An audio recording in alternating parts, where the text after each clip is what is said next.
আসসালামু আলাইকুম everyone, welcome to Mediscience engineering and technology. আমি যে কাজটি করছি এখন, এটা একটি 500 এক্স-রে মেশিনের কনসোল। এটাতে সমস্যা অটো স্টার্ট হয়ে যায় এবং অটো অফ হয়ে যায়। তো এই ধরনের সমস্যা মূলত কিপ্যাড থেকে হয়ে থাকে। হয়তো কিপ্যাডের কোনো কি শর্ট হয়ে থাকে, অথবা কিপ্যাডের যে কানেক্টর আছে কানেক্টরের সমস্যা হয়ে থাকে। এই ধরনের সমস্যাগুলো তৈরি হয় মূলত রুমের আর্দ্রতার ফলে। লবণাক্ততা তৈরি হয় এবং কিপ্যাডগুলো শর্ট করে দেয়, কিপ্যাডের পিনগুলো শর্ট করে দেয়, রাস্ট পড়ে যায়। রাস্ট পড়ে যাওয়ার ফলে কী হয়, ওইটা দিয়ে ইলেকট্রিসিটি পাস হয় হালকা হালকা, এবং কিপ্যাড শর্টের ন্যায় কাজ করে। এই জন্য অটো স্টার্ট হয়ে যায়, অথবা অটো অফ হয়ে যায়, অথবা যে কোনো ফাংশন অটো কাজ করতে পারে।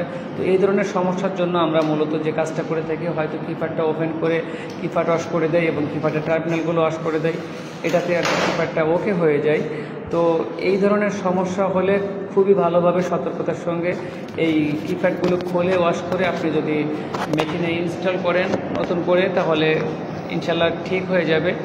আমি এটা করার পর আমি এখন চেক দেওয়ার জন্য কনসোলের লাইনটা সার্কিটের সঙ্গে কানেক্ট করব এবং সবগুলো অপশন ঠিক আছে কিনা আমি একের পর এক টেস্ট করব। ফাইনালি আমি কানেক্ট দিয়ে পাওয়ার সুইচ অন করলাম এবং ওয়েট করছি ডিসপ্লের জন্য। অবশ্যই ডিসপ্লেতে লেখা আসবে। আমরা দেখতে পাচ্ছি ডিসপ্লের সবগুলো টেস্ট পাস করছে এবং আমার মেশিন রান হয়েছে। সবগুলো কিপ্যাডকে আমি টেস্ট করব আলাদাভাবে যে ঠিকঠাক মতো কাজ করছে কিনা। আমার কিপ্যাড সবগুলো ঠিকঠাকভাবে কাজ করছে এবং আমি এটা ওয়েট করব যে অটো কখন কাজ করে। আলহামদুলিল্লাহ কাজ করবেন। আমি খুব সুন্দরভাবে ওয়াশ করছি এবং ক্লিন করছি এবং প্রত্যেকটি অপশন খুবই সুন্দরভাবে কাজ করছে। আমি বাটন চেপে চেপে এগুলো আলাদাভাবে টেস্ট করছি। Thank you so much for being with Mediscience Engineering and Technology.